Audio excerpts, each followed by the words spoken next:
Okay, shall we get started?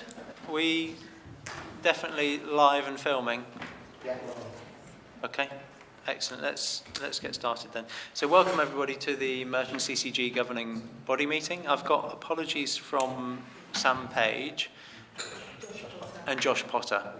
Okay, and that's it, I think. Otherwise, we're all present and correct. Yeah, so Mike, it hasn't arrived yet, but we are expecting. Mike and Dagmar, but we're expecting them. Yes. Okay, thank you. Can I go on to the declarations of interest? So is the register that we've got in the pack full and accurate? And is there anything that anyone needs to declare, particularly in relation to items we've got on the agenda today that isn't covered in the register of interest? No, I'm taking that everyone is happy that that's accurate. Okay. Can we go on to approve the minutes then of the Part 1 meeting of the 5th September governing body meeting? I will go through them quickly page by page, so I'm hoping that you've got your comments ready if there are any. So page 1, page 2, page 3 and 4. Page 5, page 6, page 7, 8, 9, 10. Just on page 10, the Croydon A&E section, the penultimate paragraph. So I think some of that message got slightly lost in translation. I'd suggest removing that paragraph and then the paragraph below, which is IAP related, fits back in with that section. I think it's the paragraph that begins, there are significant issues. I'm not fully sure what that relates to, but I don't recall that discussion. But certainly the part below is a continuation of the IAPT item. Would you want to just work with Fraser to agree a proper form of words for that section that we're happy with? Will do. Okay. Page 11, page 12, and page 13. So with that amendment, we're happy that they're accurate. Good. Then we have an action log, which is the matters arising. So they're all marked as open. So let's just hear on those then. We've got mental health services. So consideration for focused items for presentation to the governing body. James. So with the support of David Smith, I've worked through a programme of clinical focus items, so we'll bring one to each governing body, and we think that by sort of the middle of next year we'll have covered sort of the full range of our key priority areas. So we had mental health last time, we've got urgent care and winter planning today, and then we'll carry on in the same vein. Okay. And then do you want to cover the commissioning intentions action? Did you have anything back from Josh on that? I'm not sure I've seen anything. But I mean, just and it's been through the committee in common, hasn't it? yeah. So what we will be doing in any case is producing a summary version to go to the Health and Wellbeing Board at the end of the month. So okay. I'm very happy to circulate that to governing body members. Okay. And then we had a discussion about the governing body assurance framework. Yeah. So what we're going to do from next month is, from the next meeting, is to reset the managing director's report slightly. So make it basically use the key risks on the governing body assurance framework to frame what I talk about in my managing director's report. So instead of just having sort of some of the kind of items that don't fit elsewhere in the agenda, we'll actually use it to focus my report on the key risks. So it will be a bit trial and error, but hopefully that will mean that at every single meeting we'll have just a little bit more of a board focus on the key risks. Okay, people happy with that? Yes, good. And then the final one was about a specific risk being completed and reported back to the next meeting of the Finance Committee. Did that Yes, so that action is completed, although it will be coming to the next Finance Committee meeting because we had a South West London one last month. Okay, So it's teed up to go. Yes. Good. Okay, that was all the matters arising. So let's go on then to the chair's update. I'll take it as read, but there's one thing particularly that's not in there that I just wanted to flag up. So we have at the CCG obviously a clinical chair. We've got a deputy clinical chair, which is Tim Hodgson. Since Peter Derrick stepped down from the board, we haven't had a lay vice chair, but we have appointed David Smith as lay vice chair. So I just wanted to announce that in public. We have sent stuff out, but I thought it would be appropriate to mention it at the governing body meeting. So thank you, David, for taking that on, and congratulations. I think you'll do a very good job. The other thing I just wanted to pull out of my chair's report is the Improving Healthcare Together section, which is fairly brief. And I think, given where we are in the process, I just wanted to say something about that to the board. The process is moving pretty fast. And I think at times it does feel quite hard for us to keep track of where we're at. As you know, because some of you have been involved in them, we've had the first 2 workshops. The first one looking at the criteria to be used to sift through the different options, and the second one looking at the weighting for those criteria. There's due to be a 3rd workshop next week on the Wednesday, which will be scoring of the options using those criteria and the weighting.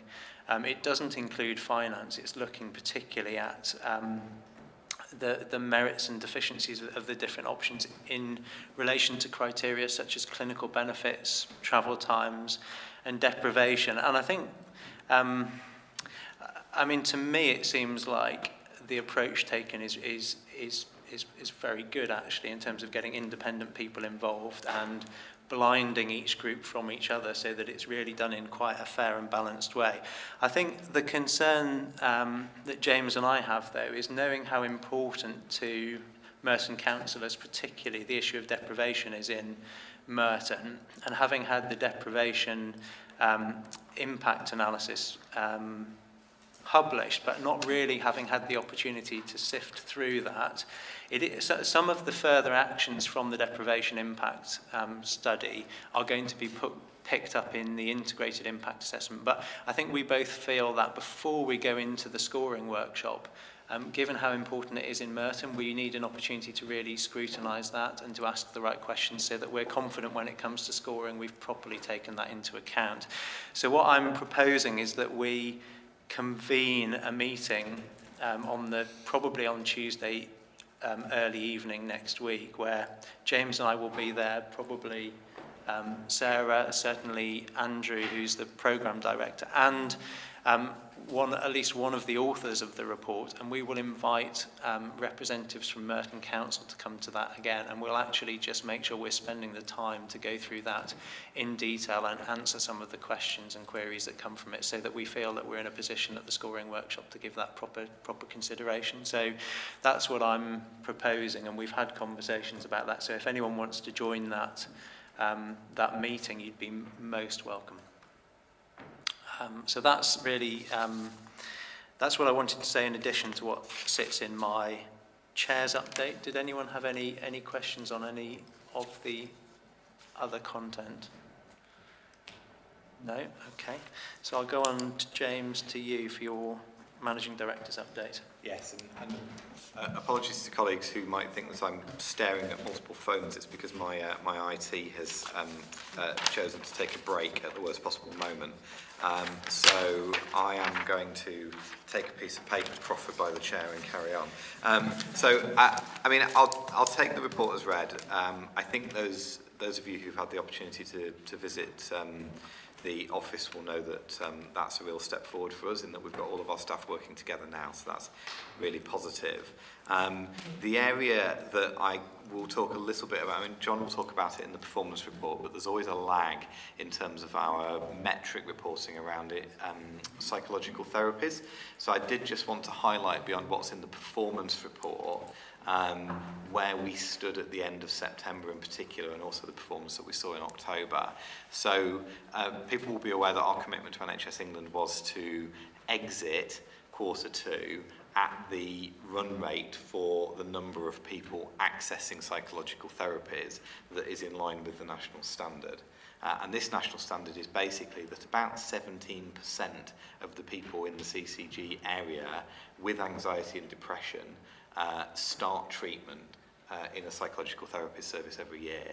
So it's really turning cognitive behavioural therapy in particular into a population level intervention.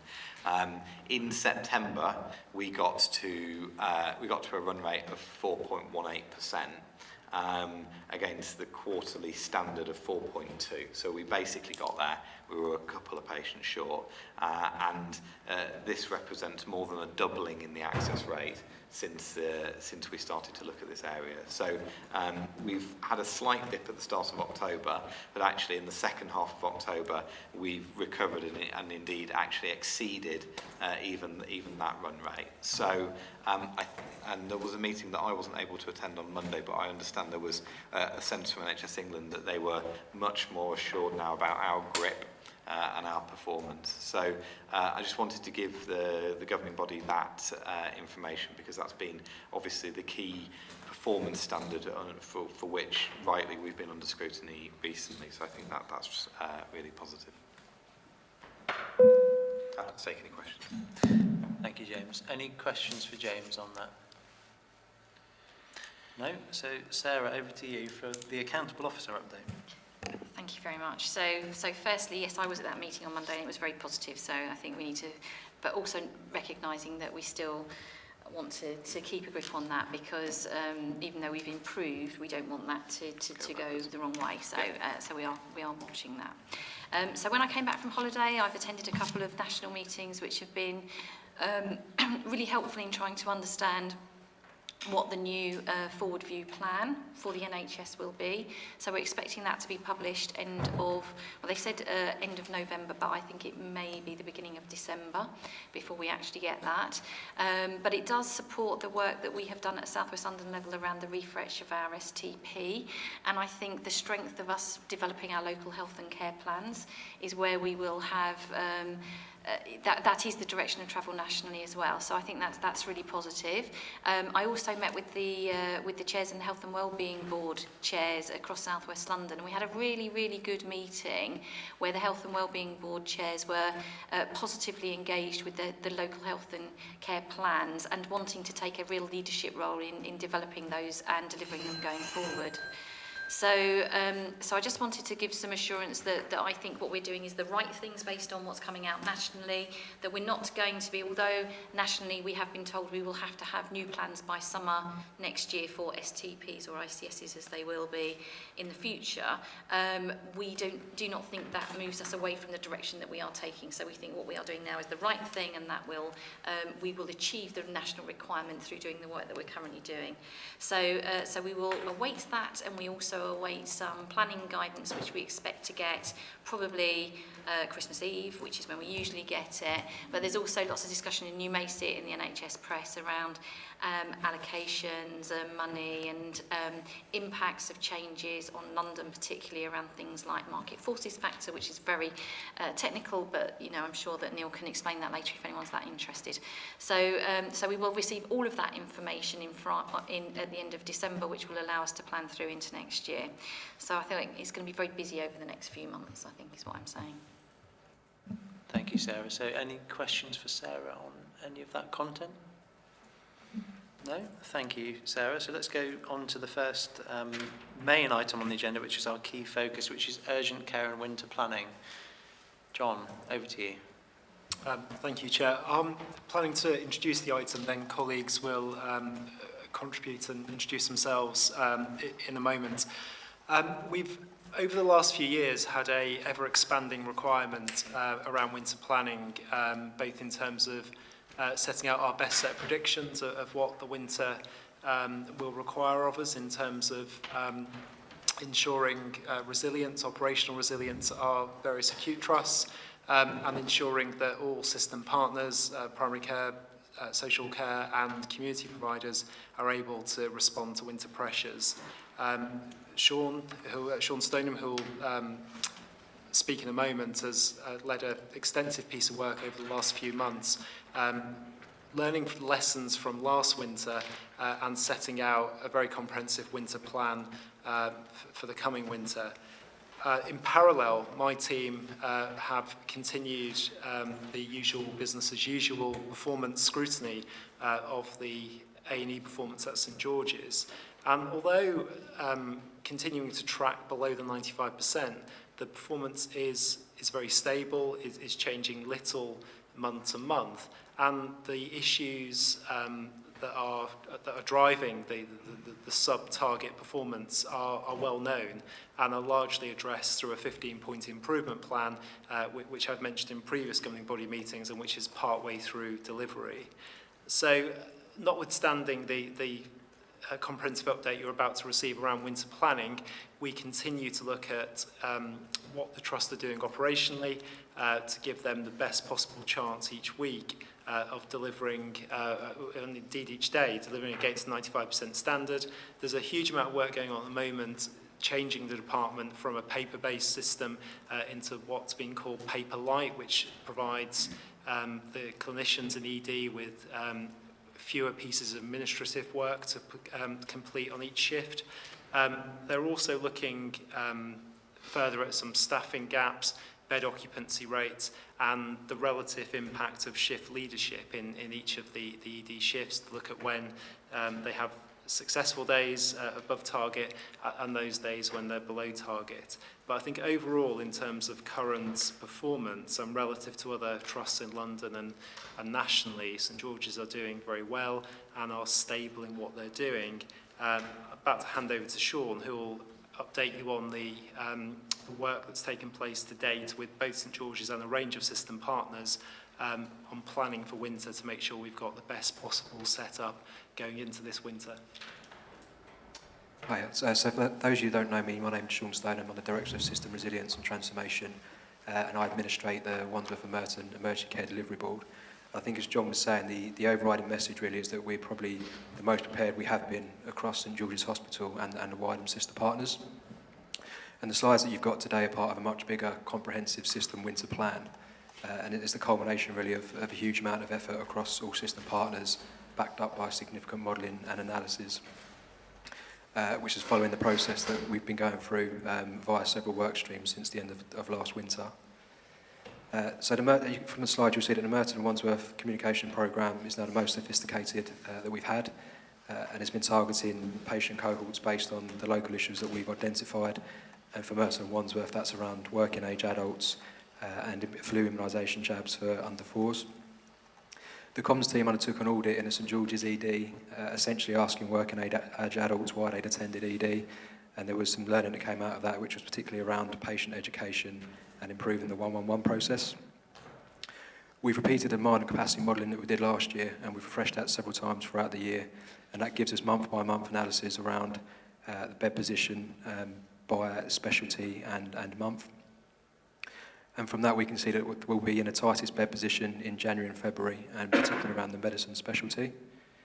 However, the analysis is based on a target of occupancy of 92.5%, which is around the optimum levels that would allow the Trust to achieve the 4-hour standard. But there will be times where the Trust will need to go over that 92.5 occupancy, sometimes closer to 100% or 100% occupancy. So the system's developed a response plan which provides mitigation of around 28 beds, which is delivered through additional capacity and emission avoidance schemes. And the plan at the moment will show us that we will manage to get through winter in terms of the beds that we've got, but it will be tight at times. So the key risks for winter really around the reconfiguration of beds that we've seen on the St George's Hospital site.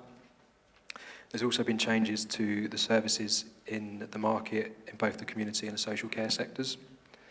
Workforce continues to be a pan-London issue, but St George's do have a workforce plan in place, and they tend to benchmark quite well against other trusts in London. We've seen mental health capacity issues across South West London, but particularly at St George's, and some of that has been around SLAM Trust as opposed to South West London St George's, but that's improved recently around the improvements of commission capacity. So overall, the biggest risk month for us is in February, not just based on beds being tight on the acute site, but also the wider demand on system partners. And there's been several mitigations put in place against that demand.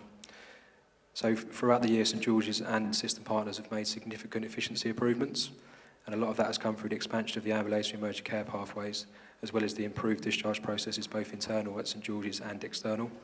And we've seen that this has reduced the length of stay and has helped increase performance across the year.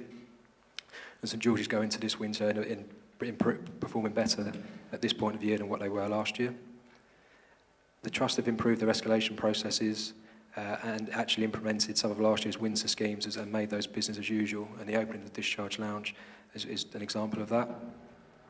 We continue to have conversations around exploring mutual aid, not just in Merton Wandsworth, but across South West London, and looking at the ability to move staff around to mitigate against peaks in demand.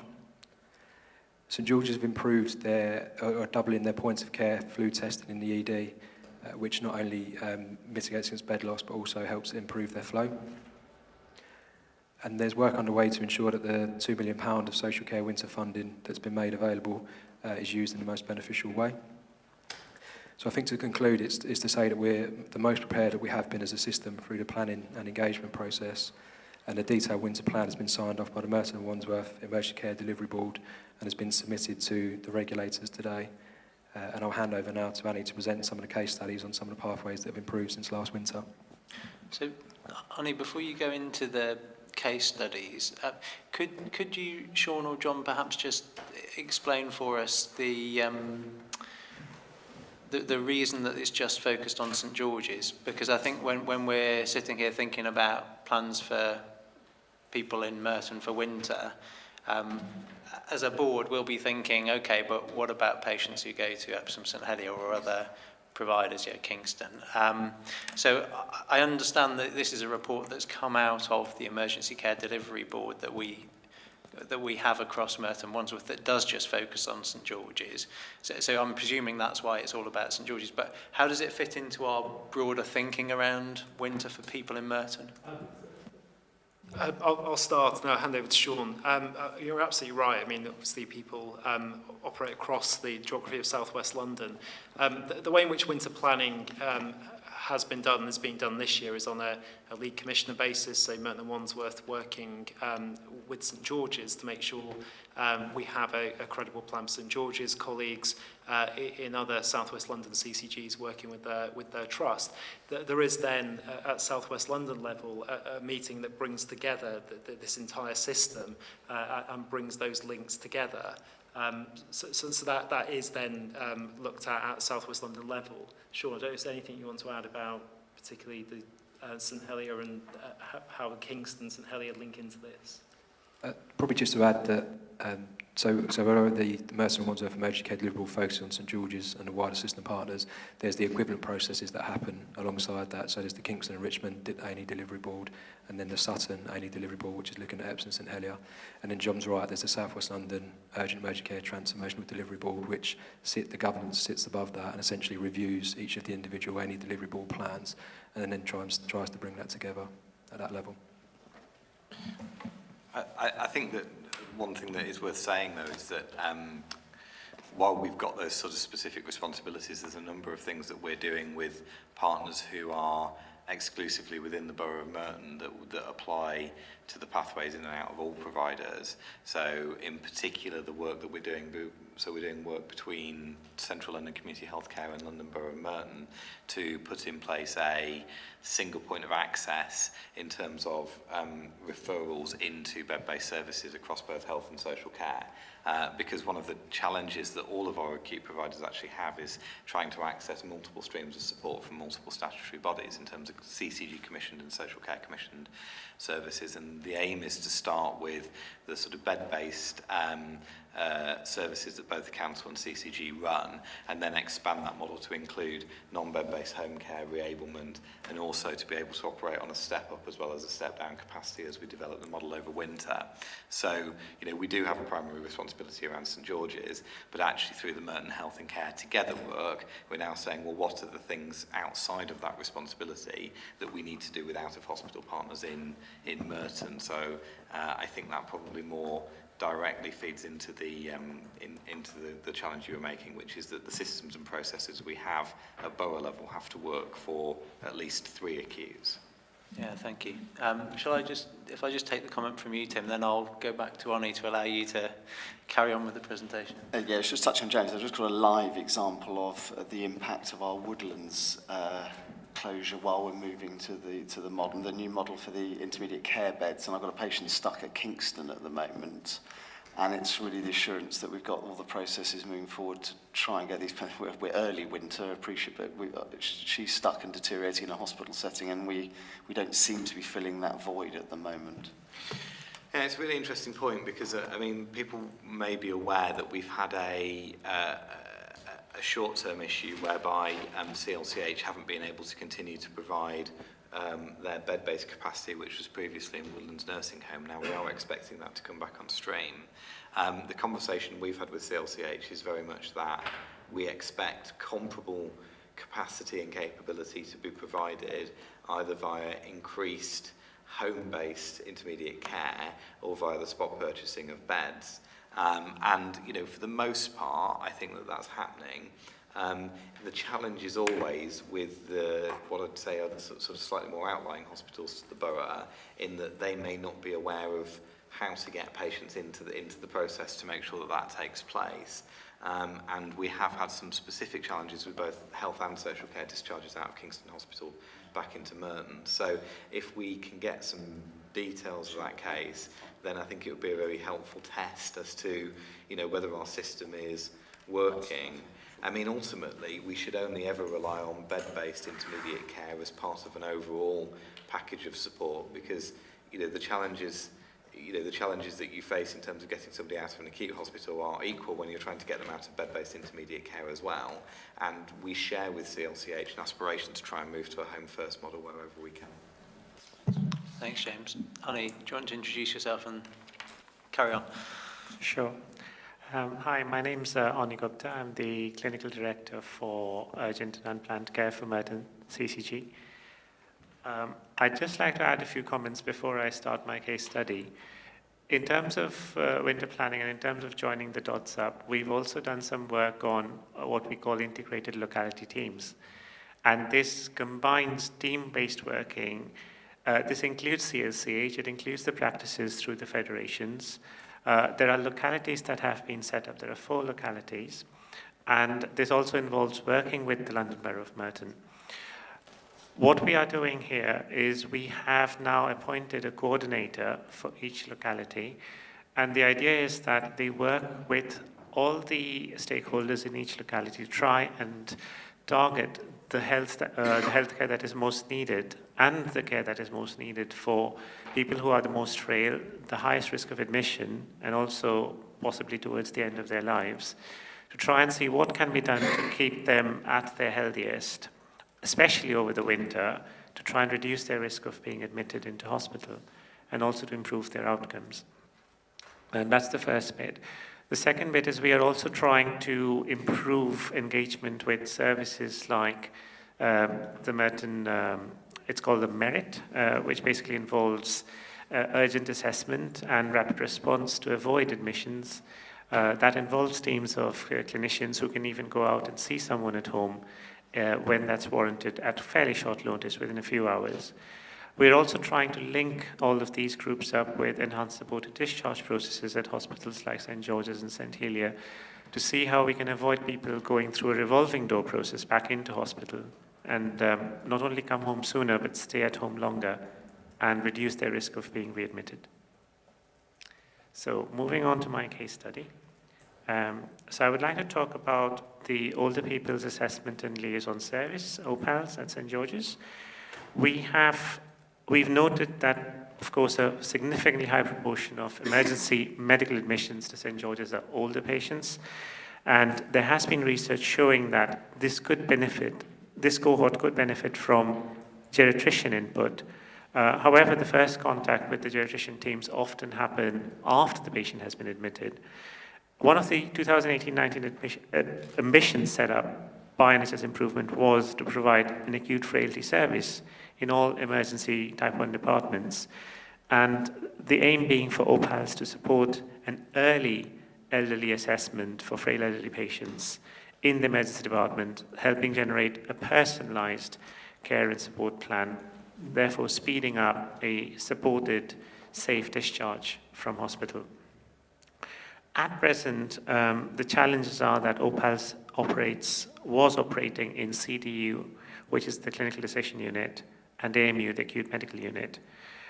This limited their capacity to deliver any early review pathway from the ED. The service had developed organically. There was no clear service specification in place. There was a lot of service variation. Staff retention was a challenge. Then there were capacity challenges in the community and social care, preventing a rapid response after an OPALS referral. And joining up services like Harry and Merit with OPALS wasn't really happening. So we then looked at developing an ED pathway for OPALS, and we then started this pathway in September. We found that up to 50% of frail patients were being identified by the OPAL team in AD after the start of the pilot, and they were being discharged home from the clinical decision unit. The pilot's also aiming to interface with the local urgent community and social care services, as we've described, often through the integrated locality model. And we will be evaluating this pilot for future commissioning purposes for 2019-20. Thank you. Thank you.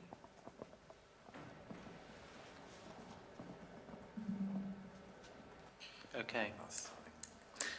Okay, excellent.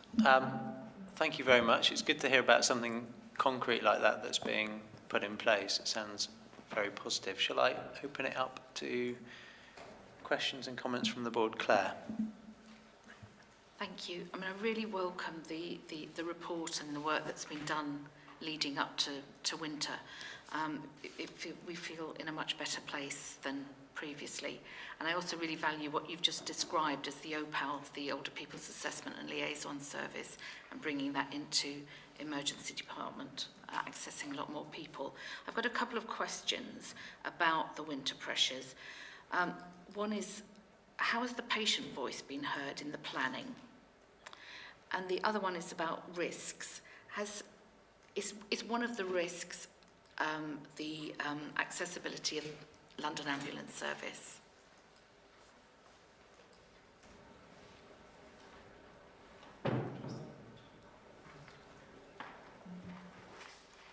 So London Ambulance Service are, I'll start with your second question, Claire. London Ambulance Service are part of our Emergency Care Delivery Board, and LES have fairly extensive plans, as you'd expect, for the winter. They've, as the acute trusts have done, they've looked at their relative demand and capacity balance over the winter months and have a whole series of mitigations. Sean led a workshop a couple of weeks ago where we did some scenario testing, and LES very helpfully contributed to that. And this was an NHS England derived set of scenarios where you begin with a moderately bad day and end up in an absolutely awful day, and you look at the way in which the system could respond to that. So LES very helpfully played into that, and we've got, I think, probably as much assurance as we can have that they are now set up to tackle winter pressures from their point of view. In terms of the patient voice and the way in which that plays in, I mean, I think it's as it is throughout the year. I think there's probably not a standalone piece around the winter pressures. I think we continue to look at the helpful information from the Friends and Family test, from some of the wider quality metrics that the quality team look at, and that plays into the overall A&E experience. We know that the ED can become busier over the winter period, and there's particular peaks and troughs of demand, particularly peaks at the beginning of the week, but that continues through normal process. Sorry, so we do pick up at the LES CQRG information around any potential concerns because of patients having long waits. So they tend to do audits on that on an annual basis, so I will pick that up at the next CQRG if it's not already on the agenda to look at that. I think it's probably just also worth saying, and it's one of the vast range of things that's come to the ECDB over the last few months, is that our communications and engagement teams have done a piece of work in ED, particularly looking at one of our key flashpoints, which is Monday morning attendances. So understanding why people who become unwell on a Sunday choose to access ED, when actually many of them could appropriately access other services, and why they choose to do it on a Monday morning, because that's when we see the peak demand, particularly for minors A&E, and that's produced some hugely interesting patient insight.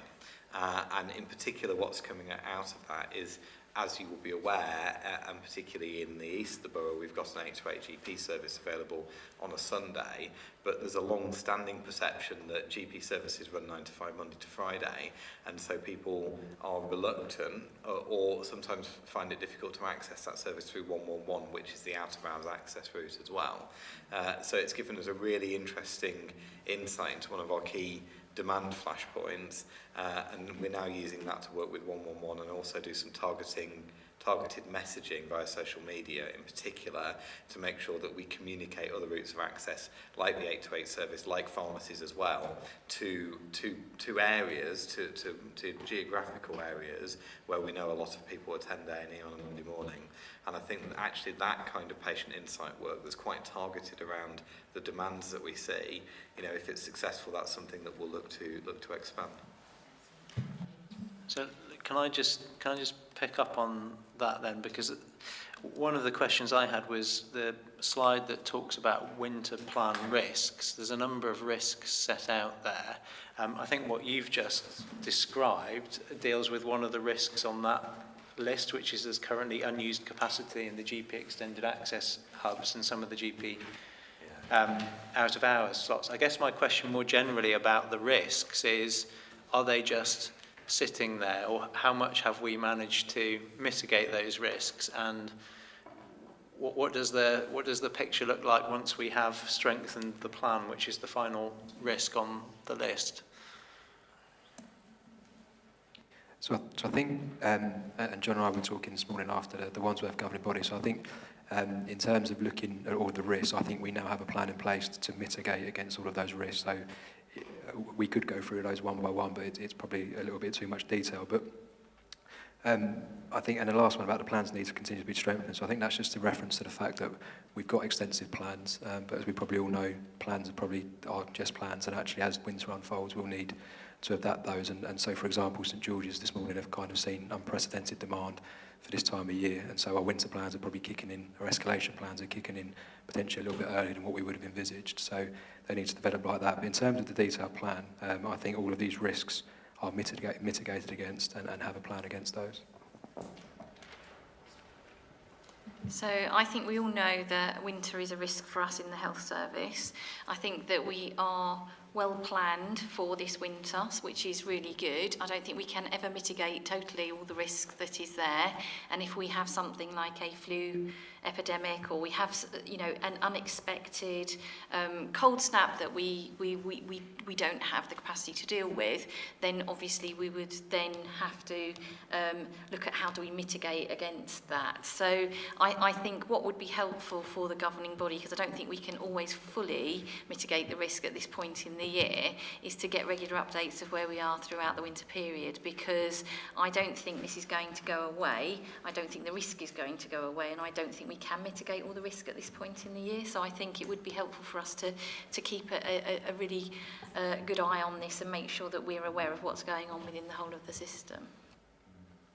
David, did you want to come in on that? Yeah, I think it's probably on a similar thing, because I was looking for something at the start of this document which says these are the objectives, this is what we're trying to achieve, this is what the winter plan is about trying to deliver, and some very clear metrics in here that we can then, you know, have some idea of measuring against, because, you know, we could clearly, you can do have we got the whole series of processes in place, but what are we trying to achieve?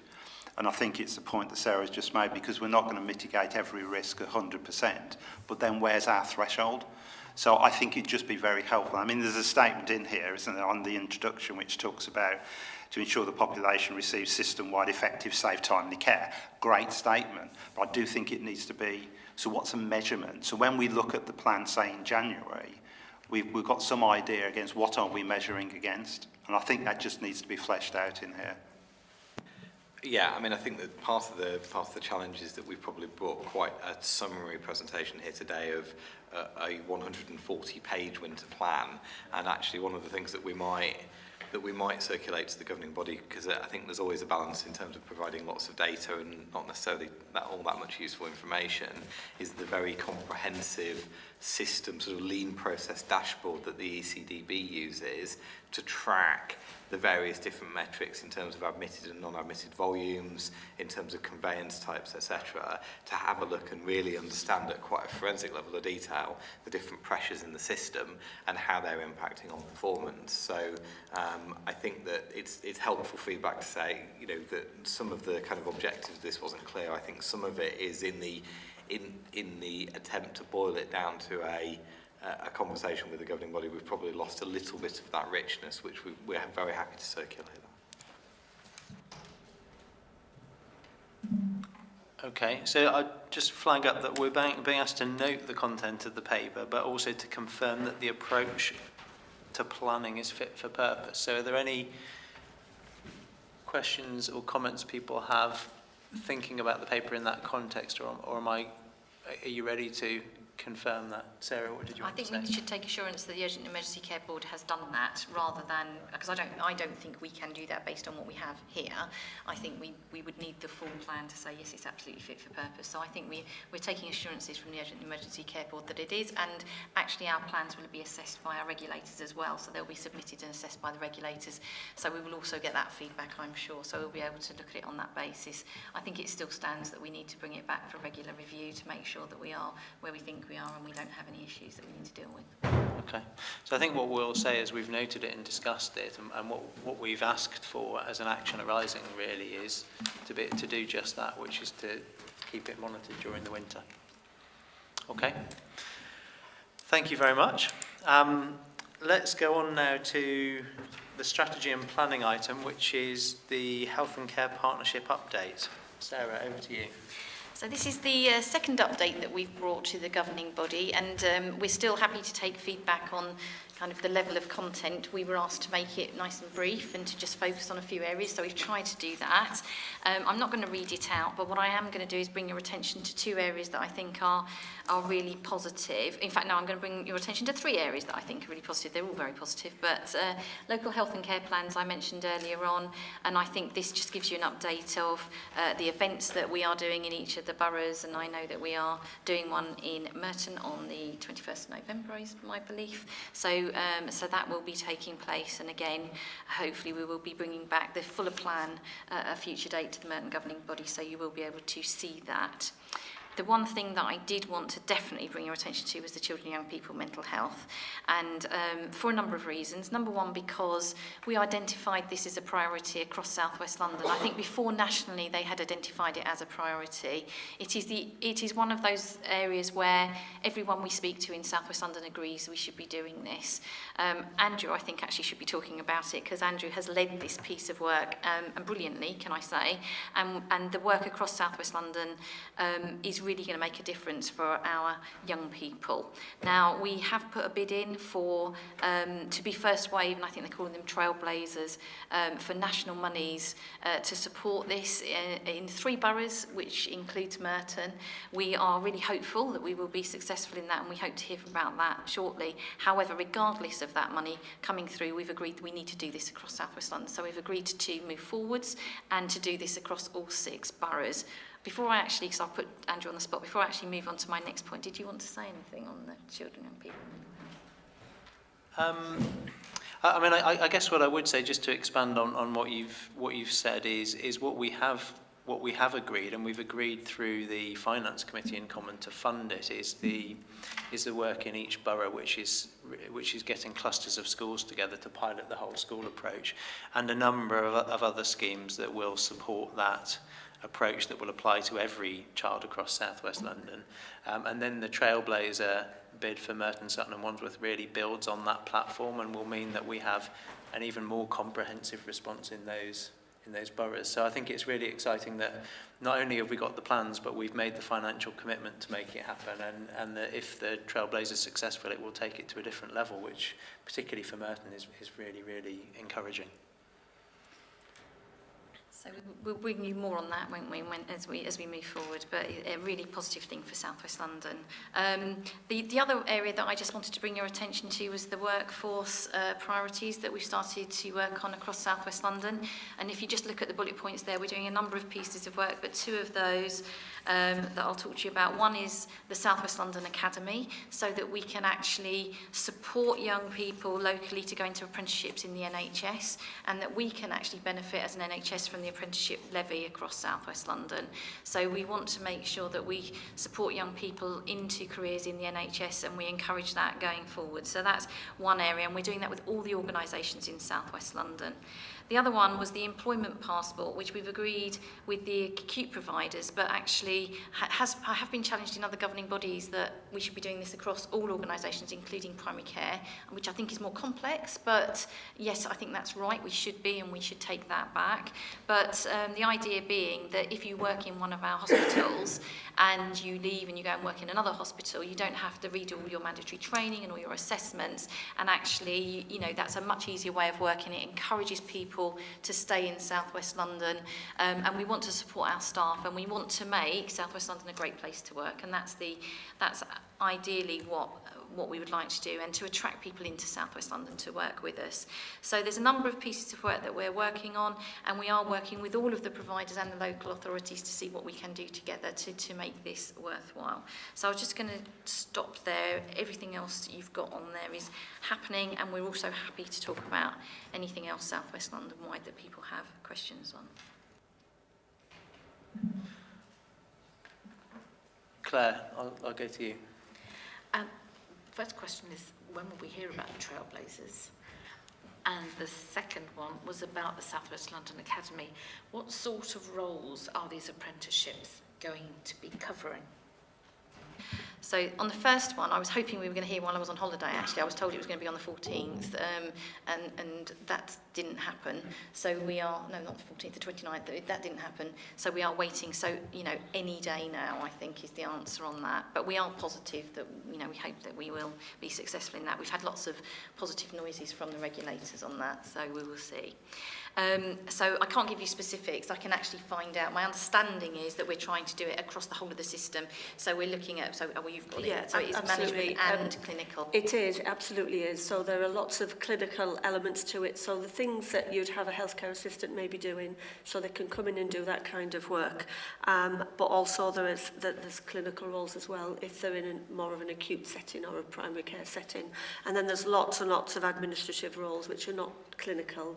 And it really is up to the organisation as to what they want to invest in and what they want to do. I think it's probably an area that we should think about in the CCGs as well, not just in providers. But it's really something I think we should start putting a lot of thought into. So this is around apprenticeships. What we're also looking at on a South West London basis is how can we bring people to work into the NHS, not just in clinical roles, but also in managerial roles, and how can we support people to get the right experience so that they can be supported administratively. We are big employers in the NHS across, if you think about it, across South West London, and we have lots of clinical roles, but we have lots of non-clinical roles, all sorts of roles within our organisations that we can support young people, and we can support people to work in the NHS. We all know it's fantastic to work in the NHS, and we want to encourage more to do so. And the age limit has expanded. It used to be young people from school and colleges, but it's actually all ages now. Can I just pick up on the workforce priorities? I do agree that I think we need to consider general practice as part of this. And the other thing that I can't see in there is anything about healthy workplace. So in terms of making it a great place to work, I think we should be leading the way on healthy workplace initiatives and setting that expectation across all our provider organisations. Both physical and mental health, I think, are really important. We do set that expectation. I don't know if there's any way we can build that in. So I will take that back, because I think that's accurate. I think individual organisations, particularly in the NHS, we do try to do that, and I know that, you know, our CCG we will be doing that. But I think if we can do something across South West London that supports that, would be very good. We know that it's coming as a priority. You may have seen that the Secretary of State has been talking about companies should be giving their employees fruit I think, and encouraging them to healthy eating and so on. There's been some backlash around that. I've heard some people talking about nanny states and all sorts of things, but I think as an NHS, we probably have a responsibility for our staff to make sure we make our workplaces as healthy as possible, and I will feed that back to the leads for this to say, could we incorporate that somehow? Any other comments or questions? No? Okay. Thank you very much, Sarah, for that. Marek. Thank you. One of the points that wasn't actually brought today to discuss was the point around connecting your care. And I was just wondering, it does say that general practices and acute trusts will be in the first wave of this happening. And I was seeking assurance really around this. General practice suffers greatly when IT doesn't work, and I would suggest that the majority of practices do find IT a frustration and at times a hindrance. But I was also wondering what information there is around GDPR and how these things are going to be shared in such a way as to make the record holders, i.e. in this case GPs, safe with regard to sharing patient data, and do we have any assurance on that front? So I don't know the technical detail, however we do have a workshop at our next practice leads forum to start to describe that to practices, and I expect there will need to be a series of follow-up workshops with practice staff as well to go through that, but we are starting the communication process around it, and I know the technical people have spent many months going through exactly those sorts of issues and ironing them out, so we should have a series of materials that are ready for GPs to explain the detail around it. Can we get back to you with the detail, because we obviously don't have it here. What I do know is that when it comes to, so at the moment the first wave I think is between general practice and hospitals, that we will need to get agreed how the consent works and make sure that all works in a way that makes sense. The areas of looking at social care, the only areas where we will do that is where we've actually already got a process in place and an information sharing agreement that's been signed off. So where we are going to go down that, we're only going to do it in the areas where we've already got that far.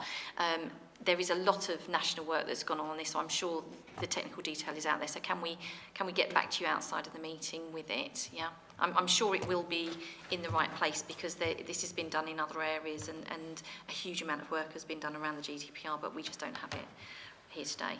Is that okay? Thank you. Okay. I'm going to move us on. Thank you, Sarah, for that. We're going to go on now to the standing items on the agenda. The first one is finance report. Thank you, Andrew. So, yeah, this is the month 6 finance report that is attached, and this report went to the South West London Finance Committees in Common, which was the first meeting that has taken place of that particular committee. A lot of the details contained within the report anyway, so I'm not planning on going through it in great detail now, but happy to pick up questions at the end, but I'll just pick out some key headlines from it. So year-to-date and forecast outturn positions, we are on track to deliver the plan that we set ourselves at the beginning of the year. However, it isn't without some risks within that. And if I take you therefore to slide 10 in particular, where it does capture the risk and mitigations that we've got going forward. So you'll notice on there, and this is a change from what was reported at the last governing body meeting, is that we did have an unmitigated deficit position, whereas in this particular risk and mitigation table we are showing that it is a balanced position. Now, normally you might expect a little bit more of a buffer, so it is incredibly tight when you look at it, but we are at least able to say that we can mitigate that position as it stands at the moment. Can I just ask a question about what that broadly covers? In terms of? Well, I mean, given the percentage, it's obviously broken down into lots of bits. I wonder how it's distributed really across within that. I mean, is it all one chunk or is it lots of little bits? So you mean in terms of the risks the risks and the mitigations that we've got in place? So basically, in terms of delivering our year-end position, I would say that the mitigations are spread across all of the areas. So it isn't as if we would say that all the acute activity has to be mitigated from within all the acute contracts. There will be other areas of the CCG budget that we may look to offset against that. So is that the sort of thing? Okay, so one thing that you will probably notice from the report is that the acute position looks incredibly flat for the second half of the year. So you'll see the first half has around about a £3 million pressure, but then it lands on a £3 million overperformance by the end of the year. So this is unfortunately, it was a presentational issue, and we've actually managed the overperformance through the reserve. So when this report comes back to the later governing bodies, you will see that the acute position will show a more deteriorated position, but the reserves will be there to offset against it. So bottom line, it doesn't make any difference. This is just a presentational issue that we've got. However, just in overall terms, in doing that deteriorated acute position, we've assumed a level of seasonality will kick in for the second half of the year, which is in line with what we've seen in previous years. Now, whilst we believe that's a realistic assumption to take at this stage, given how tight things are, it's not going to take much for us to run into some difficulties should that seasonality, so if we have a particularly bad winter, then that will start to impact on the position. But as things stand at the moment, we believe that we've got a realistic position around the acute going forward. And the other area of significant risk is around our QIP delivery. So at the moment, the position assumes around about £1.5 million of QIP will be delivered in the second half of the year. So if any of that doesn't materialise, that's again something else that we would need to pick up. So what we would expect is that slowly but surely over the remaining months of the year, those risks that sit on the right-hand side of that table will move into the position, and we'll obviously therefore be able to firm up that position as well. So if I just then look at each of the individual areas that we've got, so around the acute position, we're seeing cost pressures linked mainly to St George's, Epsom, St Helier and Moorfields.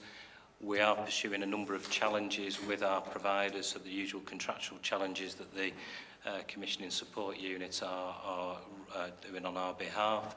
We haven't concluded the Q1 reconciliation yet, so until that position is absolutely firmed up, there remains some uncertainty around it. But I think broadly we've taken a fairly prudent view on what that level of challenges is in there and what we've reported in the position. In terms of the non-acute area, we've now released all the mental health investment standard money into the position. We have had a cost pressure that's emerged at South West London and St George's linked to a PICU unit, which we agreed at the beginning of the year with the Trust that we would do a risk share across South West London, and we've now reflected the value that is pertinent to Merton in our position overall. In terms of primary care, the delegated position is reasonably stable, so there isn't no real concerns around that one. Prescribing is, again, that's reasonably stable, the small overspend that we've got there. I will have told the governing body previously there was an issue around prices or local, nationally set prices for prescribing that we potentially thought there was a risk, and you'll see it's in the risk and mitigation table. We've had guidance in the last couple of weeks which suggests that probably the value of risk is not going to be of the level that we've put in that report. So at the moment that is one of those areas of risk that potentially is not quite as high as we first thought. And then just in the QIP plan overall, so there are just a couple of areas around integrated care and planned care which is not delivering to plan at the moment. We are through the Finance Recovery Oversight Group looking at that. The planned care, we know what some of the issues are around that in terms of the St George's RTT position in particular. but the integrated care is one area we think we can probably deliver some savings into the second half of the year. So that's part of one of the areas that's part of the £1.5 million recovery that we expect to come through. However, in overall terms, we believe we've got other mitigations in place to cover for any shortfall that we've got around the QUIP programme at the moment. And then the final two items, just to say, running costs is all on track at the moment.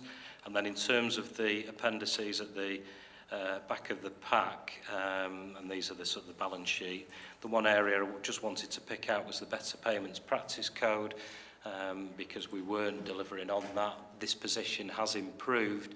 It's still not quite at the level we need it to be at, so we have to keep continuing that improvement to ensure that we've banked enough good months that enables us to hit the target overall cumulatively. So that's the financial position, and I'm happy to take any questions that anybody may have.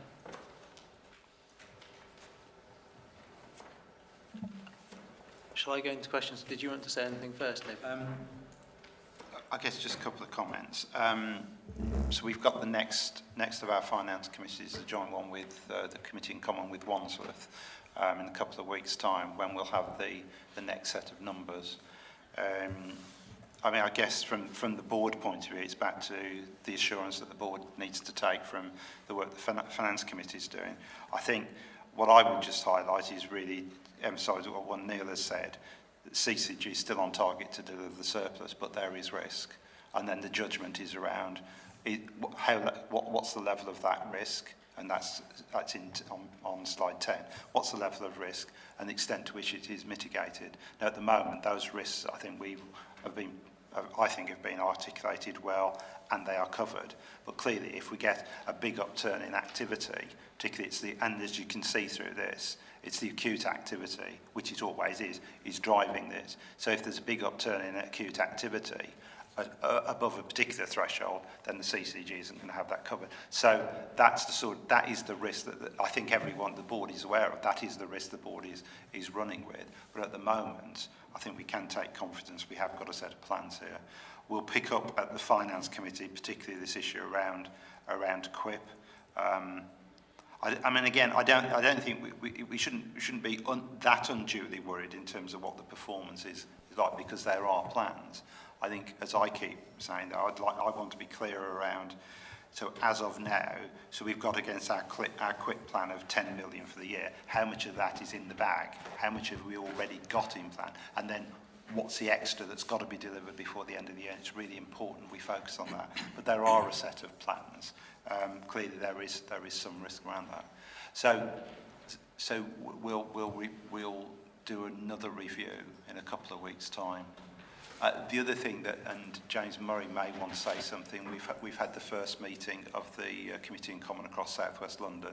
Again, we've agreed membership terms of reference, and we started to talk about some of the pan South West London issues. But again, I'll leave that for James. May want to say something on that.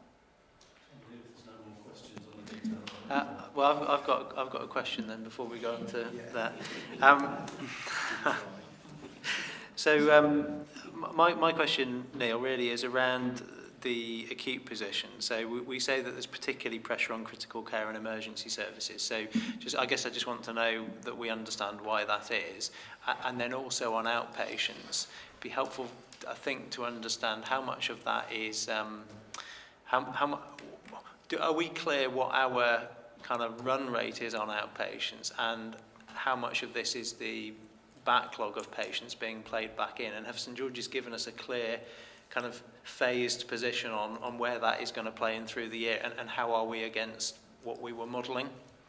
So there's a few questions rolled into that. Well, I'll take the last one first, because it's the one I can remember. So in terms of the George's position in terms of outpatients, I have to be honest, I don't think we are getting a very clear sense in terms of the outpatients, how much of that is linked to RTT activity and clearance of backlog. In the way that we're handling, in terms of the numbers, we're treating it as one and overall. So I don't have a separate RTT reserve that if suddenly outpatient activity started to increase as the backlog started to be eaten into, that at the moment I'm just building that into my normal seasonality. So that is a risk in itself. So I can understand why you're doing that from a finance perspective. I guess the question, though, then is, because we've done a lot of work on outpatient activity before, and particularly around GP referrals, so I guess the question I'm trying to get at is, do we think we need to refresh that work and put more energy and focus in, or do you think what we're seeing is probably mainly stuff that's been sitting there and now is playing through? Does that make sense? Well, it does, and I think absolutely we need to do a refresh. And I did meet with St George's last week, where we really needed to reinvigorate the process moving into 1920, and given some of the language around the tariff has meant that probably it incentivises the trust now even more so to look at what they can be doing differently. And it is around the outpatient transformation. That's the one area that we really should be looking to build on. So we will need to think differently about this, because we can't get into this, well, we may save some money in the commissioner, but then the provider then has a kind of a stranded cost that they then have to deal with. We've got to make sure we've got robust services as well. So something like outpatient transformation we need to do very, very differently, and we know that. But I think we will then have to support the trusts to change what they are doing. So we'll have to think, I don't think we'll be able to do some of it overnight. So I think sometimes we've depended on just referral pathway, reducing the activity, but then that has an impact on the provider. And we're going to have to do it differently going forward. We're going to have to think more about, okay, so how do we actually transform the services and take the money out of the cost out of the system and support people in a different way when we change those pathways, because otherwise we won't have sustainable services going forward. So I'm just sort of flagging that it's going to be a little bit more long term, if you see what I mean. We're not going to get an immediate just turn off the tap type response. I mean, the outpatient area with St George's is one of the sort of most knotty and complex commissioning problems that we have at the moment. I think there's multiple aspects to it.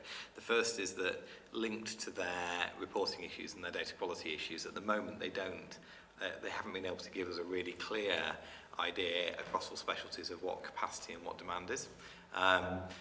The metrics that we have around GP referrals say that we're doing pretty well actually in continuing to keep a lid on GP referrals, and we've got really good engagement from our practices around that. So, I'm confident that we're holding up our end.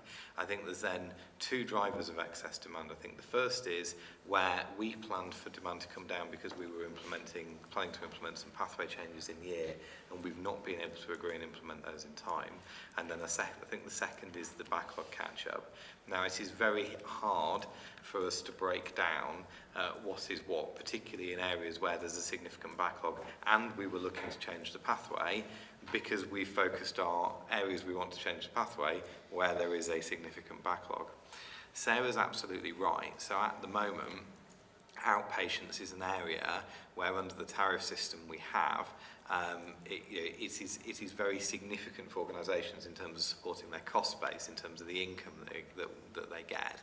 So we are absolutely going to need a different conversation, I think, with all acute providers to say, let's do the right thing in terms of efficient use of scarce resources and in terms of patient access, and that means transforming the pathway, but let's make sure that our payment systems reflect the real cost.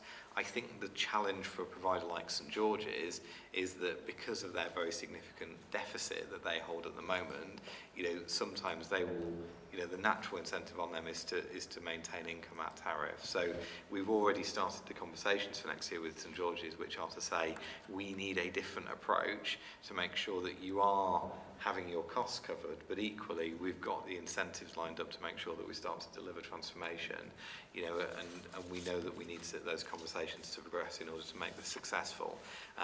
I think that linked into this, as they do return to reporting and as they do get to a point where they're beginning to report their waiting times again formally, that should give us more clarity in terms of their capacity and demand. But in a sense, we need all of those elements to come together before we can, I think, really clearly and comprehensively answer that question. And your other two questions, your other 2 points. So the critical the care. first bit was just just the question: do we understand what's going on? Yeah, well, so the critical care is high cost, relatively low volume, can be volatile. We're just seeing one of those years early on anyway that is higher than what we had in the plan. But of course, that could be on the back of a low plan in the previous year. So there is some questions that we've raised with providers around some of the costs, so the way that the price works for critical care that we've challenged, but there isn't really anything in there to suggest anything sinister's going on. An emergency is sort of linked to the AEC activity, and we are, as part of the Q1 reconciliation with St George's, having a conversation with them around that. So we do understand some of the emergency activity, but we also know there is something around at the Kingston end where we're seeing quite high levels of emergency activity going in there. And I've had a conversation with the host commissioner about how we might surface some of the information and how we therefore get maybe practices around that and to try and understand what is actually going on. So that one, I think, it still needs some further investigation to understand. So what you're saying with the ambulatory emergency care is we're not sure whether it's really increased activity or not. It might be more about coding. Yeah, so it is increased activity. We always agreed that the price we'd pay for that activity wouldn't be at a national tariff, and at the moment, in the absence of no final agreement, we're almost there, but at the moment that activity is just flowing through into the contract. So it will come out, and that's part of what we mitigated, or part of the challenges that we've got. We've put a value in there, but we've still got to nail that down with the provider. But that's what's driving some of the emergency activity. James, did you want to talk I'll about just give you a quick summary of the first Finance Committee in Common, which we held last month now. And perhaps just a little bit about where we're at with system-wide discussions with NHSE. So we had the first meeting last month. I thought it was a good first meeting. It was well attended and fully core. We had a good clinical representation. I think Tim was here from Merton.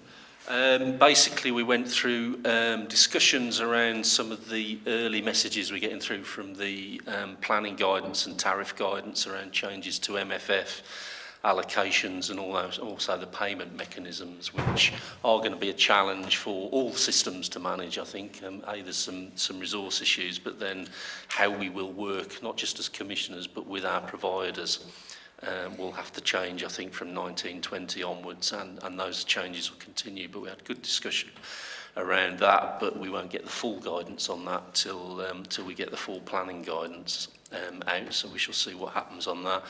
And we also had quite a long discussion around risks for 2018-19, and given that we know we've got pressures at Sutton and Richmond, how we try to balance those across the South West London CCGs. There was some debate around how we make sure when organisations, whichever ones are struggling in terms of how we make sure that they're doing everything they can in terms of FRPs and taking all the decisions they can, but also how we're supporting those organisations, because if you look at the two at the moment, they're two of the smaller CCGs who have less of the management resource.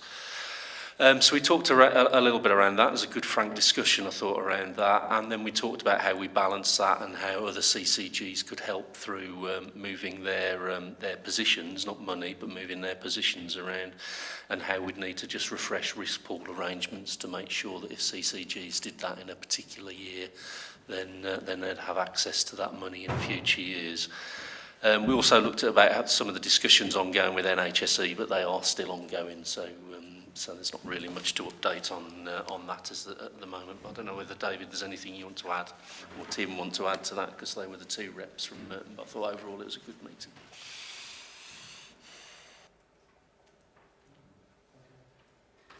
Any other questions on finance? No, I shall then move us on to performance. John. Thank you, Andrew. The report is for noting. I'll take the report as read, but highlight 3 issues, then happy to take questions on any part of the report. James has already mentioned the step change that we've seen in the IAP position in recent months, which isn't fully reflected yet, will be reflected in the next report when the data is fully validated. But the unvalidated position shows that we've achieved what was required of us from NHS England and gets us back on track now for a credible attempt at delivering the 4.75 in Q4. I think that there's just a few points of detail to raise, really. The NHS intensive support team have been extremely helpful in supporting Merton's IAP provider to address some of the challenges they had. Myself and Julie have been holding a weekly meeting, an operational review meeting with the provider, going through the weekly PTL, looking at some very detailed demand and capacity modelling that the provider have been undertaking. And I think a combination of those various things has helped us to get back where we need to be with the provider. The ongoing procurement continues to schedule, and we retain IESO, Big White Wall, as our interim step-in providers. So I think we are in a much, much stronger place than we were several months ago when we were looking at options to stabilise performance for IAPT. And I think we continue through our comms campaign to make sure there is clarity for all GPs and patients who are looking to access that service ahead of the procurement concluding and the new provider coming in from the beginning of the next financial year. We continue to make sure there's resilience in that service between now and the end of March, because as we know, as the service changes through a procurement, that there are risks. But overall, I think, given this was one of our major performance issues and our most significant reputational issue, I think we've taken a big step forward. The second highlight is the RTT position. So we've spoken at length about the George's data exclusion period, which has gone on for some considerable time. The Trust are now planning to return to reporting. It's a whole process they're running through. The next major milestone is now the external review of the systems and processes that they have in place to generate their RTT reports and to ensure that those reports can be sustained going forward. So a third party, which we're just in the final stages of reaching agreement with, will work with St George's to undertake that comprehensive review. The overall decision to return to reporting is one for the St George's board, but the endorsement from commissioners and regulators is a key component of their decision. So we will continue to play into that. And we also had the Chief Operating Officer of St George's attend a recent Integrated Governance and Quality Committee meeting and offer a detailed update on where they were as that major piece of work continues. They've now completed shadow reporting for the month of October, which will be concluded in the next few days and will be shared with us, so we can see again in some considerable detail the first full report, albeit one that they won't share externally with regulators, but we can see and they can see the extent to which that has been a successful report. In the meantime, the Joint Referral Unit, which offers patients in some specialties shorter waits at Kingston and Croydon, continues to operate. Final update is at the end of the performance report, we've now got an activity section going forward. This will be brought to each governing body and linked to some of the earlier discussion on the finance report. This sets out our actual position against our operating plan predictions that we make at the beginning of each year. In activity terms, we're looking at where there are real increases, what are causing them, what can we do to mitigate them, where there are problems with data quality or any counting and coding changes, what's driving those, and how can we look at a like-for-like position. So we continue to look at those each month in some detail and offer reports back to NHS England and now to the governing body in terms of where we are. I think we've got some known data quality issues which we're addressing, but certainly in terms of things in our direct control, such as GP referrals, they are within tolerances that we'd expect. For this year, they're about 3% up for Merton compared to the previous year. So no major concerns. There are some anomalies where things have been counted differently this year compared to last year, which we continue to work with St George's to address. But overall, I think we bring another level of transparency really in terms of sharing the detail of what those various pods, those points of delivery look like in terms of activity, which is something I think you've probably seen from a financial point of view in the past, but now you're seeing it in terms of activity numbers as well. So I'll pause there for any questions.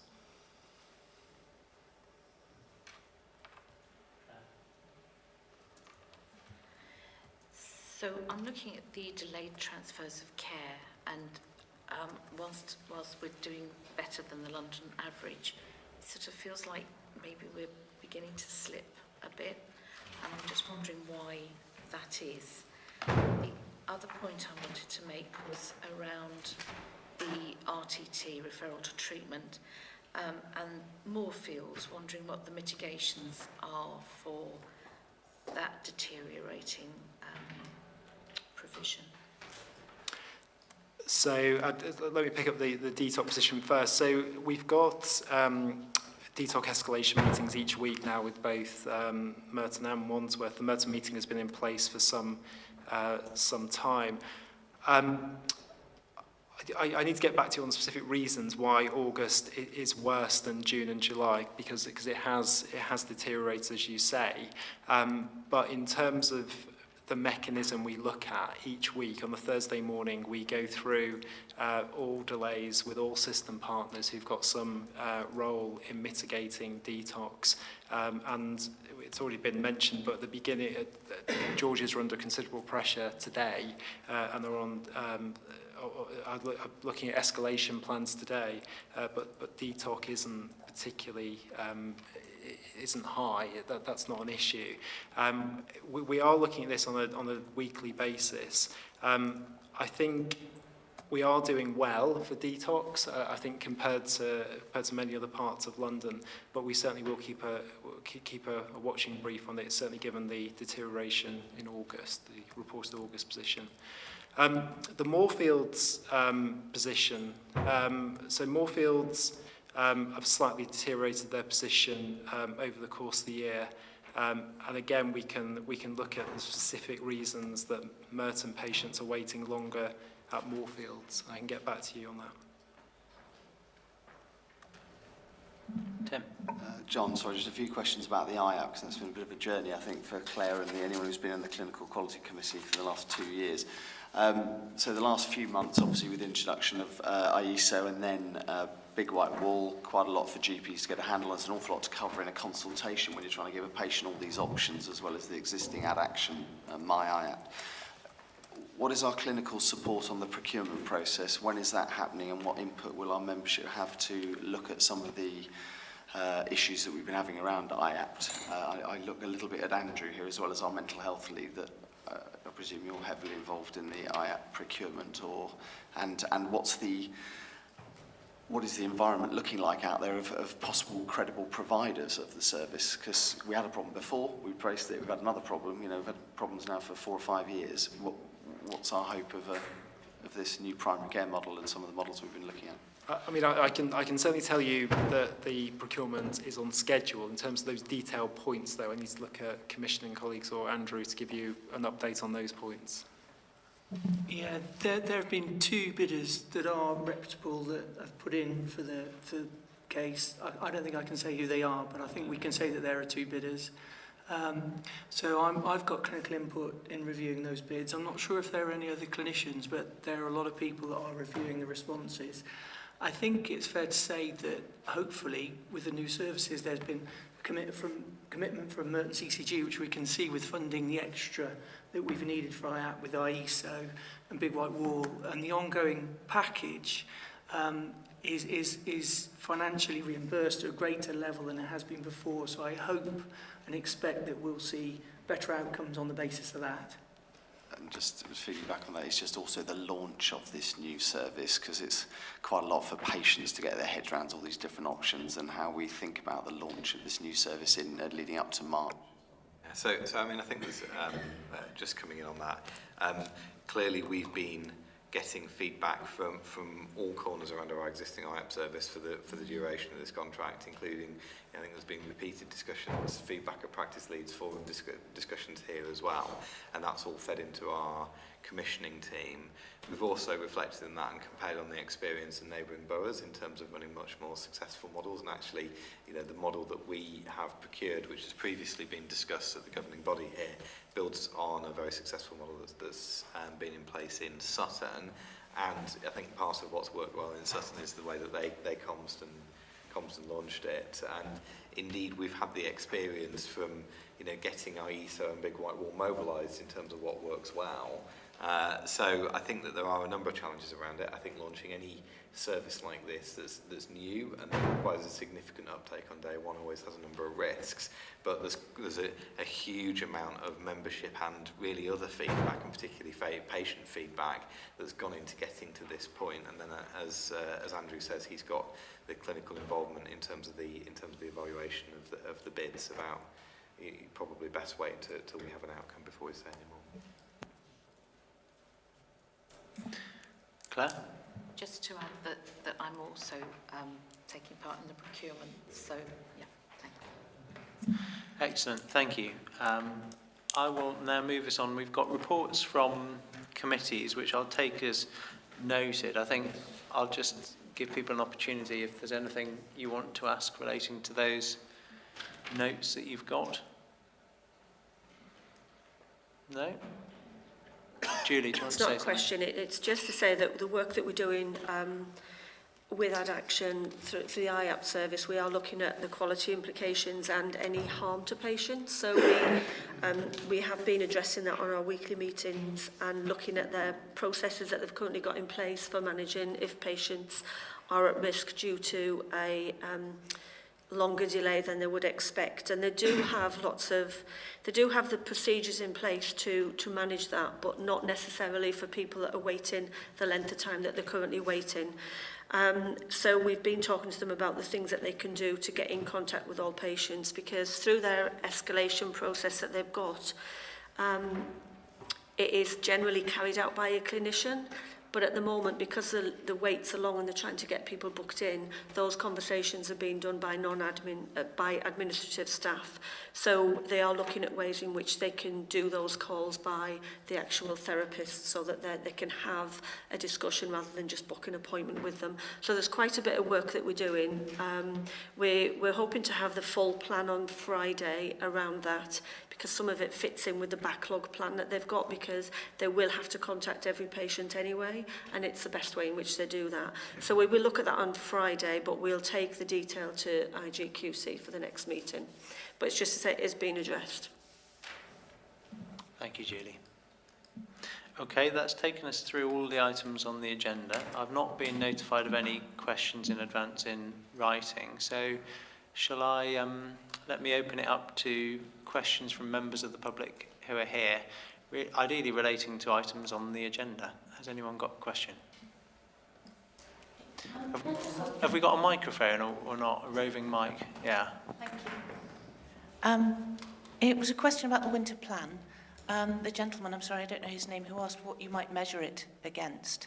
And I just David Smith. If it was worth looking at deaths. There was a news item about the Office of National Statistics data showing a statistically significant increase in the death rate for the first quarter of 2018. So over the winter months, I think there were questions asked about the funding to the NHS and whether this was contributing. So perhaps if you could measure that, that might be a useful indicator. So we do look at that in each time we have a monthly meeting with all of our providers. We look at all of the mortality rates. So any areas where we've got concerns, that would be highlighted and we would address it. Clearly, we'd also look at other metrics around that as well, and we'd try and marry them all together. But we do already look at mortality rates, and we have mortality groups as well that do that. And if we have a concern, then we would do case note reviews and that kind of things. But it is picked up at the monthly meetings. We don't currently have any concerns and issues in that area at the moment. I think one of the things I would be interested in comparing year on year would be specifically looking at bed numbers.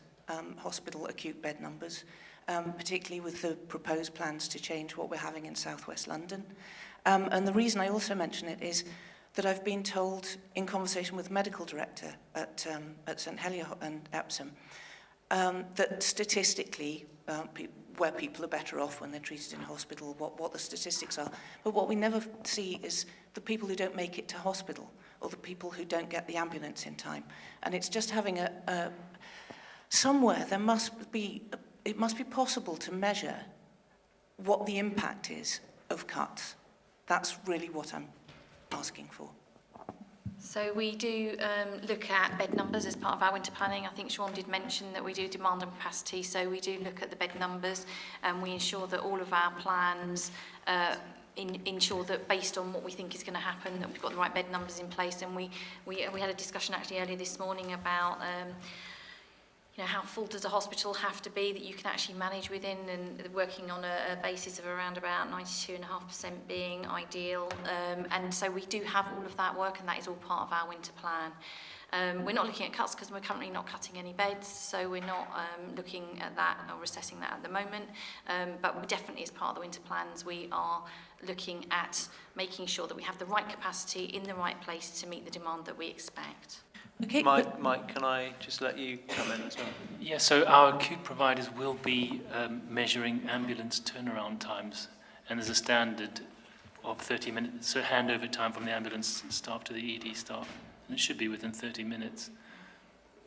They also do look at pickups where if they've got there too late, they also look at that data as well. So they also have mortality stats for LAS that we can look at, and we do look at the CQRG. In fact, we get daily information from London Ambulance Service that we look at as part of our Urgent Emergency Care Board, and that measures, in fact they are actually quite data rich at London Ambulance Service, and we have lots of information about how quickly they pick people up within 8 minutes and how quickly they can turn around an ambulance at a hospital site. Obviously that varies depending on the stresses in the system at that point, but actually I think we've generally seen an improvement over the last 12 months in some of that work. That actually I think is available through, I think there's some national statistics on that as well, that is available, that is published, so people can actually see that. I'd looked at that. I think the 8-minute pickup, it was somewhere around 70%, which didn't look great. The other issue actually was just with the proposal for Epsom and St Helier, is that will then be asking for more beds from St George's in acute care. And the other thing is the knock-on effect of this on operations that then have to be cancelled. Now, I appreciate you're having to juggle with all of this, but as a member of the public, these are the things that if you're looking for things to measure, perhaps you could measure whether that's better this year than it was last year. So we're not actually, as part of our winter planning, Epsom St Helier aren't asking for additional beds from St George's. What we are looking at actually as part of the plans that we're looking at for this winter is whether or not we can actually work together as the providers across South West London. So when a particular hospital has a surge and they find they can't deal with that level of patients coming in all at once, we have a number of ways of escalating that. Number one, so that we can work with the ambulance trust, so they send less ambulances to that trust and they go to the next nearest trust so that they can make sure that they can get those patients seen as quickly as possible.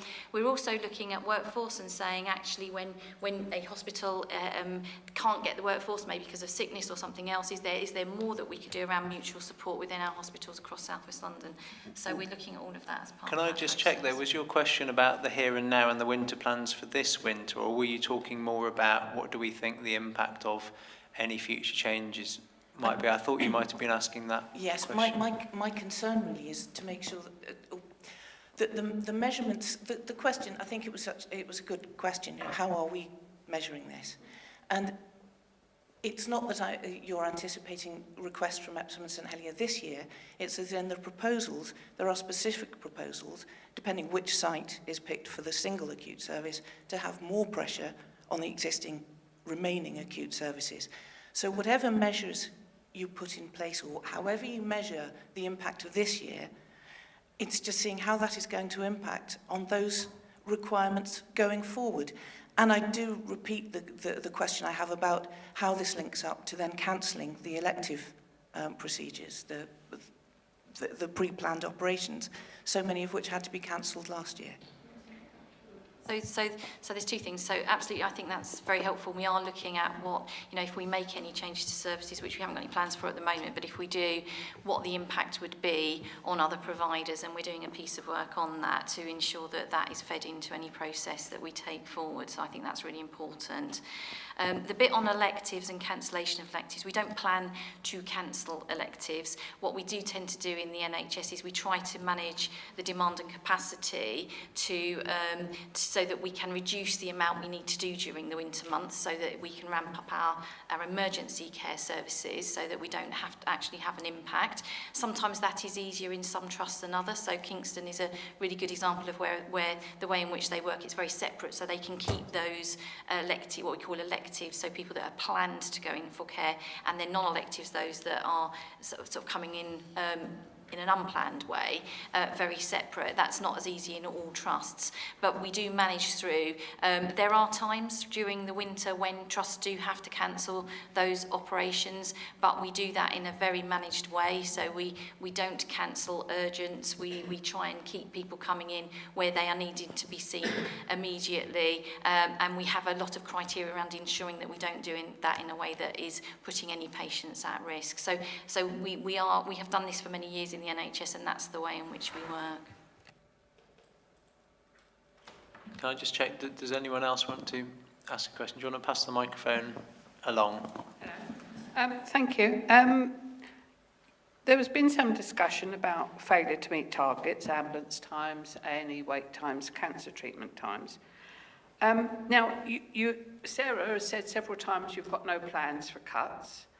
I would question that really, because at the beginning of this meeting it was mentioned that there are ongoing workshops looking at reducing the number of acute hospitals we have, and that's something that's been Merton is taking part in those meetings, and what's being discussed is the plan to reduce the number of acute hospitals from 5 to 4 or 3.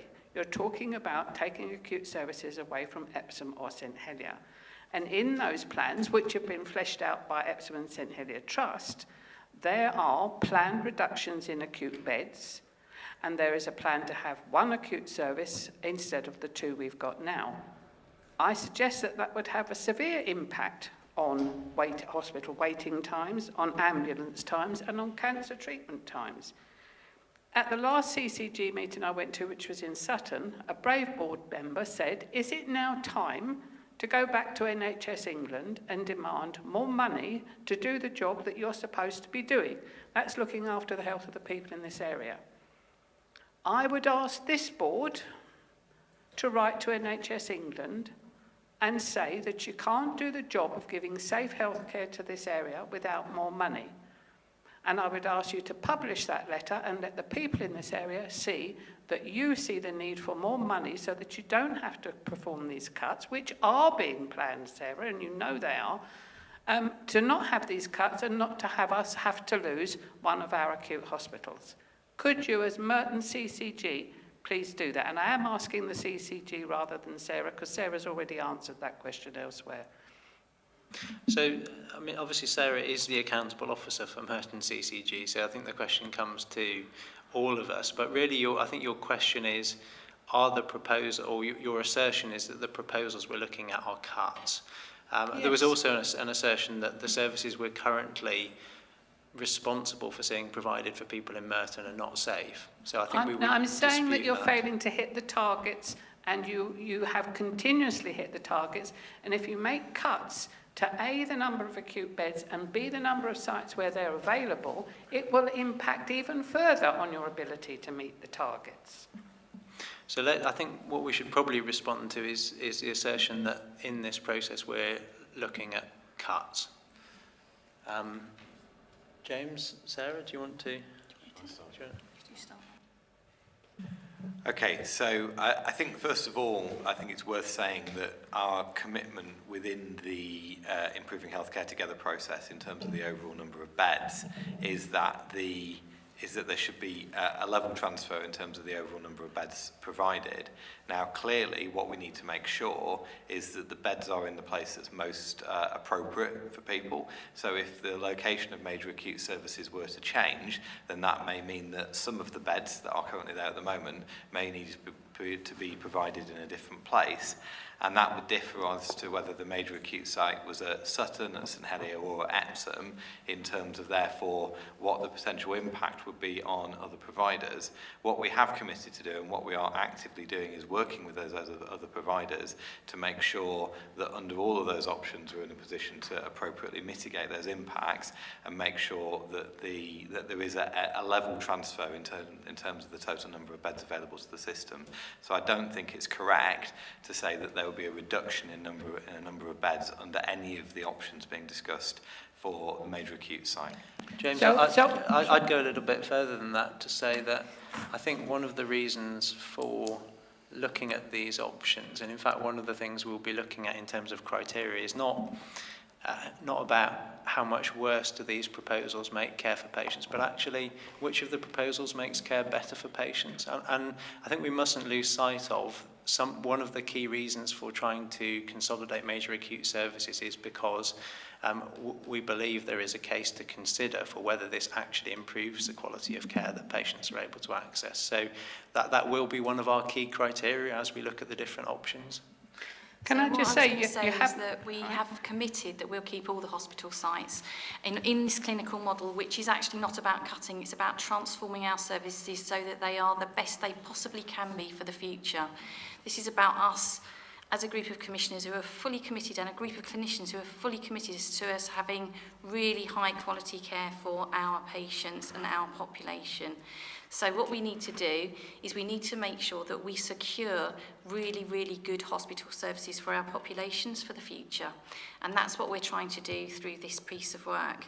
So what we're trying to do is make sure that where we have staffing issues, where we know buildings are falling down, that we actually provide the solution for that. So we actually put together our services in a way that makes sense for the future, but also is really high quality care for the local population. I had somebody actually write to me the other day, and they said that they travelled to Epsom to get some care at the Epsom Elective Orthopaedic Centre. That was a decision that was made many, many years ago in southwest London to consolidate orthopaedic services so they could be the absolute best quality they could be for patients. It's now nationally renowned as one of the best services in the NHS for this type of patient. And that's exactly what we want for the population of Sutton, Merton and Surrey Downs in all of our services. So this is about us making the right decisions for our local populations. So Sandra, let me let you come back on this, and then I want to go on to the next question, which will need to be the last one just because of time. So, but I'll let you come back. Okay, thank you. The STP for this area was to reduce the number of acute hospitals from 5 to 4 or 3.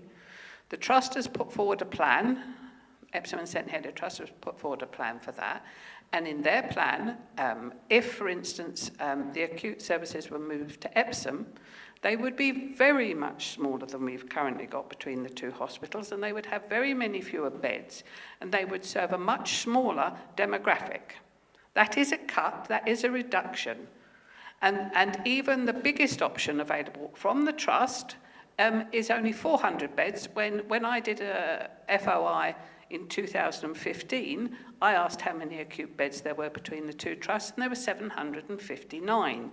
Now, 400 acute beds in the biggest of the plans by the trust, and you haven't fleshed out your details in your engagement, but the trust plan was a maximum of 400 beds, which is a significant cut in the number of beds. And given that you're not coping now, I don't understand how you think you can cope in the future. But what the question I asked is, this area has been told you've got to save £1 billion. I'm asking you, as a board working for me and the other people in this area, will you please write to the government asking for more funds to do the job you're supposed to be doing and publish such a letter? That's the question I asked. Yeah, so as I've said, the responsibility of this CCG as a statutory organisation and a public sector body is to make absolutely the best use of the funding that we have available. By looking at the plans for the future for our local health services, we believe we can deliver high quality services for the money that we have. We think that actually we deliver good services in our local NHS. We know that we deliver high performing services. We know that our local populations appreciate the services we deliver. We'd always like to deliver more, but we are part of a public sector that is currently under difficult financial constraints, and we think, you know, if politically the politicians want to put more money in the NHS, then obviously we would be very happy to receive that, and we would deliver more services for our local populations. But the ones that we deliver now have to be of the highest quality. But you're have cutting to be them, Sarah. The most efficient. And You're as I said before, we are planning to not cut cutting them. any services. You're not cutting any service. Is that a guarantee? Sarah? I've just said we have no plans to cut any services. Can we move on to the final question? Yeah, just a couple of points. You were asking about why people might turn up at A&E on a Monday rather than waiting for a 111 on a Sunday. Well, having used the service many times myself when my children were little, it's a very frustrating service to use. You know, when you get through, you're not talking to a clinician, they're going through a list, you can hear them going through a list, you're not getting any answers. Sometimes you manage to get a GP appointment through them eventually, but then you end up going to A&E anyway, which has happened to me 3 times with my children. I've been sent to a GP appointment through 111 finally, and it still ended up at A&E. So I can certainly understand people's frustrations that they think, well, why bother with that? I can't get an appointment with my GP on Monday morning, so I'm just going to go to A&E anyway. The other point is about IAPT. I would just ask if when you're considering your procurement, to have something in place for when a patient is being referred, that they have some contact number given to them, because that wasn't given to me. I had a long wait, and you just feel like you're totally on your own. So if something like that could be put in place, then that would be, I think, it would, some sort of crisis number or something given to people. So let me respond to both of those points. First of all, you're absolutely right in terms of the historic experience people have had with 111, and I think nationally we've recognised that 111 needs to improve. Locally in South West London, we've been working with our provider to increase the percentage of calls that go to a clinician, so actually to get more clinician-handled calls, because I absolutely agree that it can be frustrating for some patients when they know that they're being taken through by a call handler, and actually what they need is that clinical input. So those measures are in place. I'm very happy to bring some data back to the board on that, but we have increased the percentage getting through. And as I said earlier, we're working actively with them to make sure that where it's appropriate for patients to get through to a local GP appointment, for example in the 8 to 8 service, that happens on a more regular basis. But I absolutely agree, and if that has been your experience in the past, I think it's consistent with the experience that many people have had, and that's why we're working with them. In terms of the IAPT, I think that you're absolutely right in terms of making sure that there's a contact number. What's important, though, is that we don't treat IAPT as a crisis service, because it can't be a crisis service. So actually what's really important is that we have the right information and signposting for GPs and for patients to say, while you are at the moment, the wait to get into action is extremely short. There is a wait between your first treatment and your subsequent treatment sometimes, but what we need to make sure is that any provider and other services can signpost patients to appropriate crisis services, mental health crisis services. Because you just feel totally alone otherwise. Because IAPT can never be a crisis service, so that signposting needs to be into some other mental health services. But it's an excellent point, and I will make sure it's picked up with whoever's appointed following the procurement. Andrew, do you want to? Yeah, it was just a point. I think it is important that we let people know about the services that are there, because in South West London, the crisis care pathway for mental health has just set up things like the crisis cafes that are now in place, evenings and or weekends, which would be the sort of optimum place where someone might go if they're having issues like yourself. They have direct contact then to the formal mental health services. So I think we just need to make people more aware of the services that are there. So, final response from Tim, and then I'm going to need to call the meeting to a close. It was just touching on GP access. Obviously, there's been a lot of work on extended hours. We've had this new local enhanced service for practices and our hubs, but it was also touching on the practice variation visits that we're going back out to talk to practices about their proportion of elective versus urgent care on times like Monday morning. We've got loads of data. I have trouble getting an appointment any time. And you're not going to be alone, because it's just that thinking of historical models of seeing, just booking patients as you only have a proportion of emergency clinics set behind, and different practices do different things. But I think we want to take to practice how they reflect on those crisis times, and that perhaps should we model ourselves internally as local providers to try and alleviate the system, which we know Monday morning is a crunch point. So we're going to take it back, and it has been mentioned recently. Thank you, Tim. So I'm going to need to draw us to a close. We're out of time. We need to move on to our part 2, and we're going to need to vacate this room to do so.